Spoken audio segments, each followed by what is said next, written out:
Hi, and welcome to Real Estate UK, or shall I say, Bienes Raíces UK. I am your host, Leo Suarez. You may be wondering, why would someone in his or her right mind choose to launch a program about UK property investing or the UK property market in Spanish? Without the fear of being mistaken, you will be surprised that around 200,000 Spanish citizens live permanently in the UK. But if you take into account all the countries in the world where Spanish is spoken, I could say that between 500,000 and 700,000 people that were born in a Spanish-speaking country call the UK home today. I can imagine that right now a lot of you are thinking that is a hell of a lot of people, but you need to take it into context and think that around 300,000 UK citizens live today in Spain alone. But I can tell you that the reason why we decided to launch this program was not because all those Spanish-speaking citizens that actually are right now in the UK. Please bear with us until the end of the episode, and for sure, you will understand the whole picture.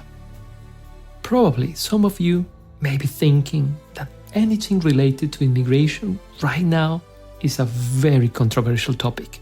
And you're right. Today, we can see all over the place great pressures against immigration.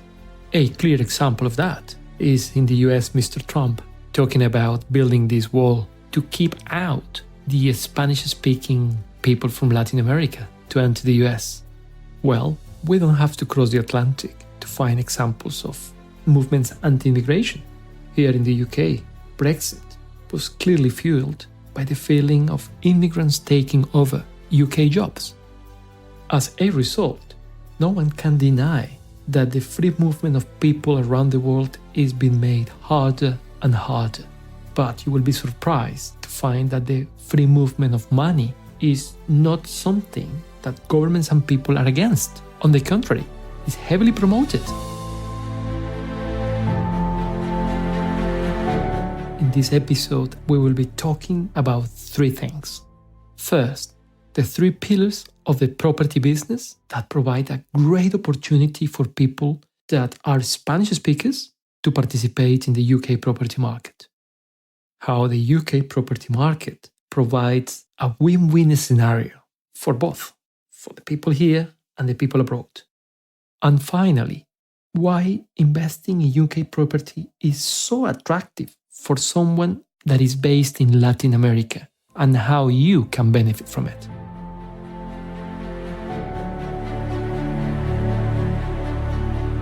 This program is also available as a podcast in the major podcast platforms such as Acast, Apple Podcasts, iVoox, Spotify, Stitcher, Pocket Cast, and TuneIn. You only need to go there and search for Bienes Raíces UK. Of course, in those platforms you will find all the available episodes. If you think of anyone that actually may benefit from this, please feel free to share it. That's exactly the purpose why we have made it, so it can help more people.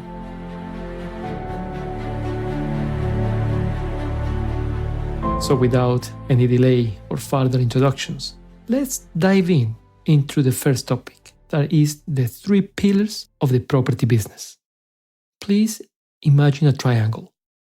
In the top of the triangle, you have the first element, and that is knowledge.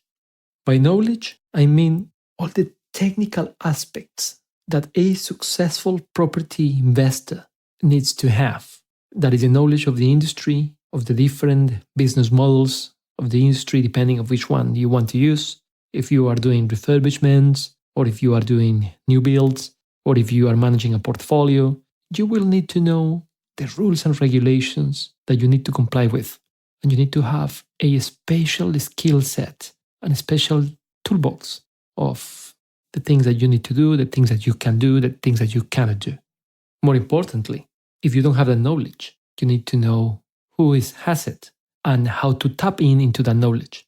Therefore, you need to know how to manage your team of experts, of what people here call your power team. Of course, you also need to have the knowledge of what type of systems you need to have in place for you to manage your property business successfully. That knowledge is the key factor that you need in order to be able to decide if a deal is a good one or a bad one, and in fact will be a waste of your time. Talking about time, that is precisely the second pillar or the second point of the triangle. By time, I don't mean the time that you have to wait until the properties increase in value and you have a capital appreciation. By time, I mean the time available that you need to be there to assess potential deals, to do viewings, to actually carry out negotiations, to instruct and to execute contractual arrangements. Basically, the times that you need to manage your team of experts. And if you still have in mind your triangle, the last point of the triangle is money. Without money, it will be really difficult, and if not impossible, to actually get into the property business. So anyone who is seriously doing property in the UK will need the three elements. So you will need the knowledge to assess and to execute.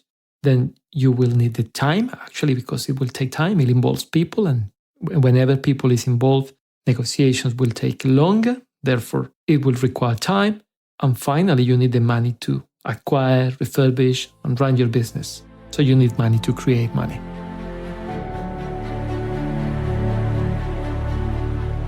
Now let's talk about the second point that we wanted to cover in this episode. Why the UK property market provides a win-win scenario. A successful business relationship, in my opinion, has to be balanced. I don't really like those transactions where the relationship between the vendor in one side and the buyer in the other can be classified as a zero-sum game. If you are not familiar with the zero-sum game concept, it is a situation when the gain or loss of one part is exactly balanced by the losses or gains of the other part. I'm going to have a rant here, so please excuse me somehow I offend you. There are some people here in the UK that talk about below market value deals. I can see the logic behind it, but I don't really see how can they sleep at night. That means finding a distressed seller and offering a price that is significantly lower than they could achieve in normal conditions in an open market because they are in a situation where they need to sell quickly. So they come up with the money and they basically pay for the property 20, 30% less than you would normally pay. Of course, that means creating a big profit overnight.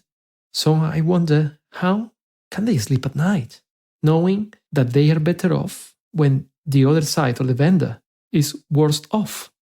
I think, and I firmly believe, that there are ways where one can add value and can create wealth that can be shared and that will let you sleep at night. People here in the UK complain a lot about the UK planning system, but I can tell you something. At least here, we have clear standards and procedures. So as long as one follows the rules, I mean those standards and procedures, you can know that there will be light at the end of the tunnel. Yes, of course, as they say here, someone can throw a spanner in the works and delay things, but as long as you follow the rules and use common sense, you will get to the other end. I regularly attend planning committees, and very often I am genuinely so pleased to see that the interests and the concerns of the people are heard and that the councillors, most of the time, try to make balanced decisions.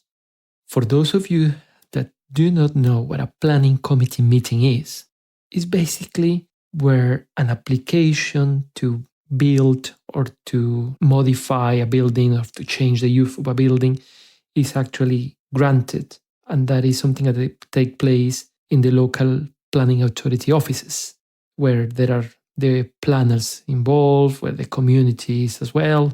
It's quite interesting. I really invite you to attend one of those if you have the chance. If you attend one of those, you will find that the government has a clear objective to increase the housing supply. For different reasons, the demand is not met. And that imbalance between supply and demand is what makes investing in property in the UK so attractive. People across the UK are opposed against developments in green fields. That means land that has never been built upon. And I completely agree with that.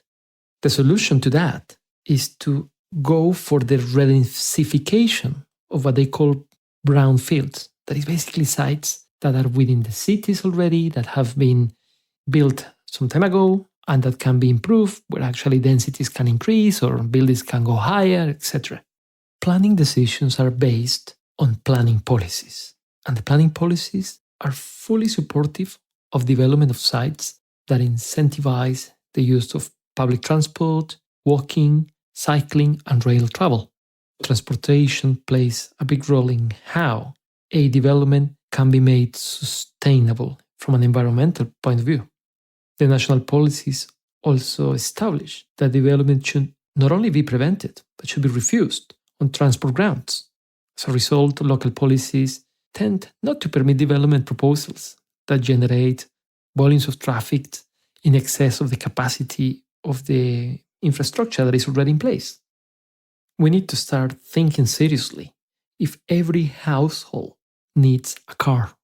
In London, for instance, it's quite common to meet someone who is in his or her 50s that doesn't have a valid driving license because doesn't need a car.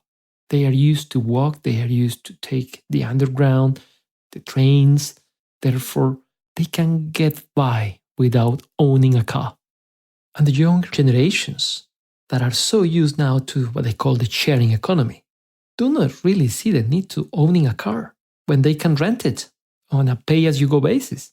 Same way they do with music, with Spotify, for instance, or with movies with Netflix, or with hotels with Airbnb. Why am I bringing this right now?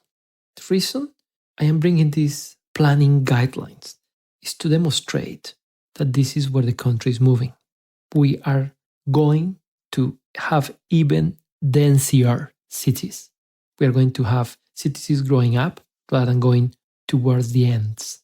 Another part that is very important to be able to understand why this is a win-win situation is to think about the demographics. I do not want to bore you to death, but I only want to bring up two key figures. And if you have pen and paper, I would recommend you to write down and reflect upon these two. In England alone, in the next 25 years, the number of households will increase from almost 23 million today to 27 million. That is 4 new million households, or over 150,000 houses per year. And the second one I want to highlight is that of those 4 million houses, over 2 million will be for households of only one person. I want you to dwell on those figures and think what it means. We have an aging population in the UK, and the number of people per household is falling due to an increase in divorce rates and fewer young adults choosing to live with their parents. But there is an affordability issue. Those young adults that want to leave their parents' home do not have the means to go and buy a place on their own. And also their lifestyles and aspirations are completely different to older generations. They don't want to be tied up to a place. They value too much their flexibility. They want to be able to relocate. They want to be able to travel the world. Therefore, buying their own house is against that. As a result, the demand for good and high quality rental accommodation in the UK is increasing and will continue increasing in the next years. And that is a great opportunity to invest here. Unfortunately, the government is right now changing the policies and actually the schemes that help people to buy their first home. And a scheme that is very famous here, that is Help to Buy, will be restricted in 2021 and will be abolished in 2023. Without the government support, the demand for rental houses will increase as fewer households are able to access home ownership. In short, there are too few houses for the UK existing population, and that is a situation that is likely to endure for the medium and the long term. This part of sector within the property industry is what is known as build to rent. Build to rent is evolving at a very fast pace, Today, the industry is worth £10 billion and is predicted to increase 50 times over the next 25 years to over £550 billion. There is plenty of space for new entrants, and the competitive landscape is likely to look very different in 10 years' time. So this is an opportunity to enter right now. All of what I've just said is not new to anyone who is already familiar with the UK property industry. But I brought it up for one particular reason. I want to ask you to put yourself in the shoes of a Latin American property investor.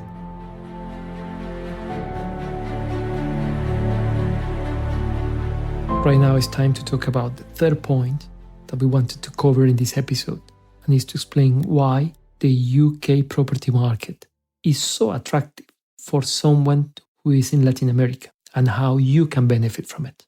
You may remember that at the beginning of this episode, I mentioned that today there are around 550 million native Spanish speakers around the world. And for sure, you will be very surprised to find that not all of them live in Spain. There are 21 countries where Spanish is the official spoken language. The one that has the biggest population is Mexico, with over 125 million people. Second one is Colombia, with 50 million people. Then Spain, with 46, Argentina, 44, Peru, 32, and so forth. That without mentioning that in the US, there is a big proportion of people that speak Spanish right now. There is an interesting report done by a company called Savills. If you do not know who Savills is, they are one of the world's leading property agents. That report that was produced by Savills is public, so I have included a link in the transcription of this episode where you can actually have access to it. It's very, very interesting. I definitely recommend you to have a look at it. That report talks about what they call the operational real estate market in the UK. The operational real estate market is made of three elements. One is student accommodation, the other one is built to rent, and the third one is retirement living. The biggest one of the three is built to rent, that is the one that I've been talking about today. Do you remember that I mentioned that it's expected that in 2050 it's going to be worth £750 billion or £750 billion? Well, built to rent will be almost 550 billion of it. So it's a big chunk. In the report, there is a map of the world that shows the investment flows into the UK operational real estate. So those three sectors that I mentioned. It shows the sources of capital for the years 2016 and 18. It's quite interesting to find that the money that is being invested into the operational UK real estate sector are as follows. 8.4 billion are generated within the UK. But that figure is closely followed by 5.4 billion that are coming from North America, Canada and the US. Then we've got 2.6 billion coming from Asia and 1.9 billion coming from the Middle East and Africa. But the point that I want to highlight is that zero is shown in the graph coming from Latin America. So one cannot stop to wonder why no money is coming from Latin America into the UK when the guys from Asia and the Middle East and North America are pumping money like crazy into this sector. To answer that question, I need to ask you to put yourself in the shoes of a property investor in Latin America. If you are a successful property investor in Latin America, you tend to stay within the region because we are kind of isolated. Let's say that you are in Argentina and you do quite well, then you go to the next country to the west, that will be Chile, and then perhaps you will go to Peru, and from there you will go to Colombia and eventually Panama, and really you will continue going kind of in the same meridian.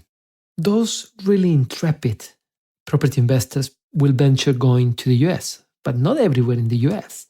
They tend to invest in Florida, and in particular Miami, which is for us really the capital of Latin America. Or really the more adventurous ones will go probably to New York, but very few cross the Atlantic. There are several reasons for it. First, in Latin America, we have civil law. So that is a little bit different to the common law that we have in the UK. Of course, there is a language barrier. Well, one needs to remember that one way or another, Latin America has been always been considered as the backyard of the US. So hopefully now you can see why we have seen that opportunity to actually show other fellow Latin Americans that are based in Latin America why we have decided to invest in property in the UK. And we want to basically invite them to come along and participate in this. I always say that the key to be successful to invest in property, or if you can call it the silver bullet or a golden nugget, is a very simple combination of two factors. I hope you're paying attention. The two factors or two aspects are as follows. Is the capacities to recycle our own cash and the availability of being able to borrow money cheaply from the banks. If you cannot recycle as much of your own cash, it will slow down your growth. And because you cannot repeat the same business again and again, because next time you need fresh money to do a similar deal, well, it will take you longer to get what you want.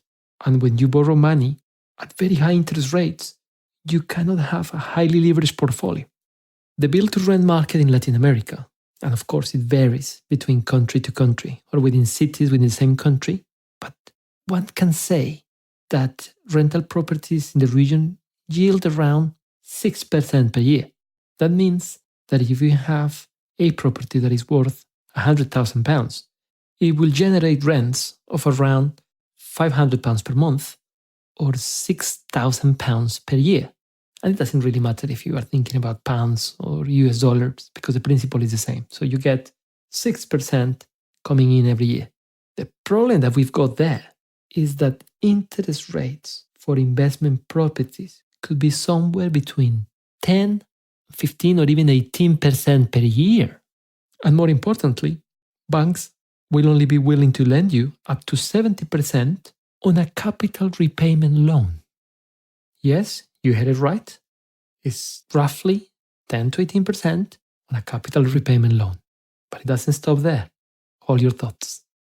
In one of our episodes, actually in episode number 11, if you are interested, we did an analysis of what would happen if two brothers, one that lives in the UK and one that lives in Colombia, buy properties in their respective countries that are worth £100,000.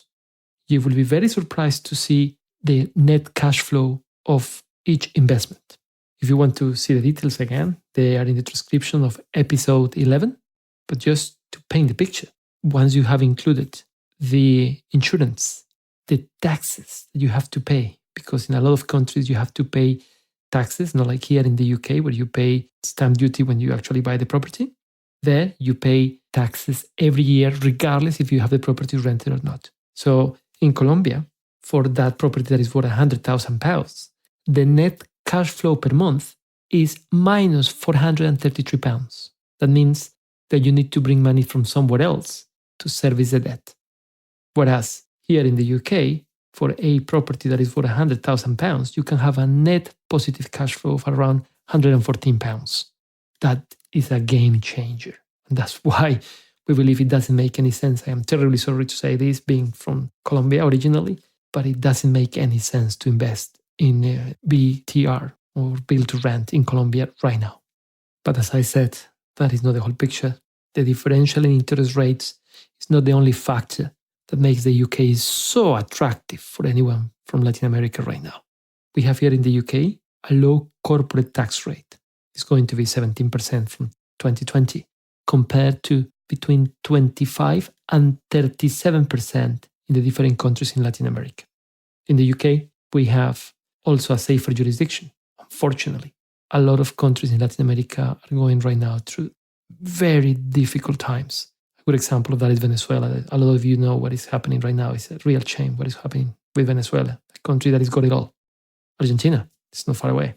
So the other countries, the people in the other countries are really concerned about the stability of their economies. You know, there are fears of nationalizations, there are fears of expropriations, So sending the money to a safer jurisdiction as the UK is really attractive right now, despite where the UK is right now with Brexit.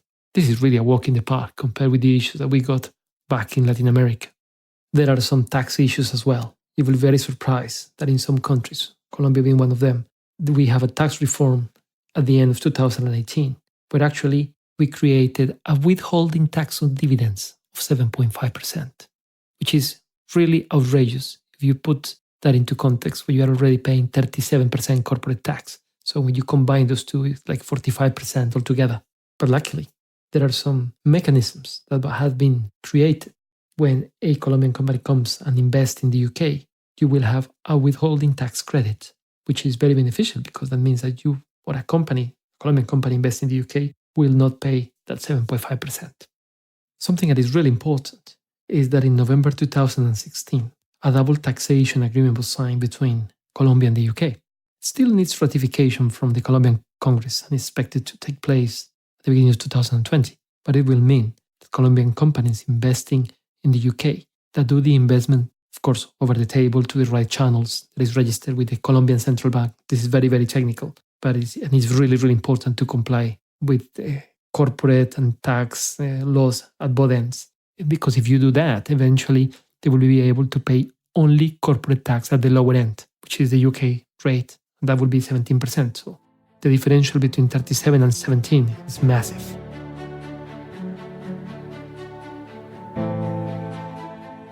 To conclude, I really hope that this episode has allowed you to understand a little bit why I think that investing in property in the UK right now is such a great opportunity, where Latin American investors will benefit, where people living in the UK will benefit, of course, providing good quality housing, generating jobs, creating wealth as we're here. So it's a win-win situation. That's all I have to say for now. Thank you very much for listening to the very end of this episode. If you think that there are ways we could collaborate, please don't hesitate to drop me a line. You can send me an email at leo@bienes.co.uk. Thank you very much and have a lovely day. Cheers.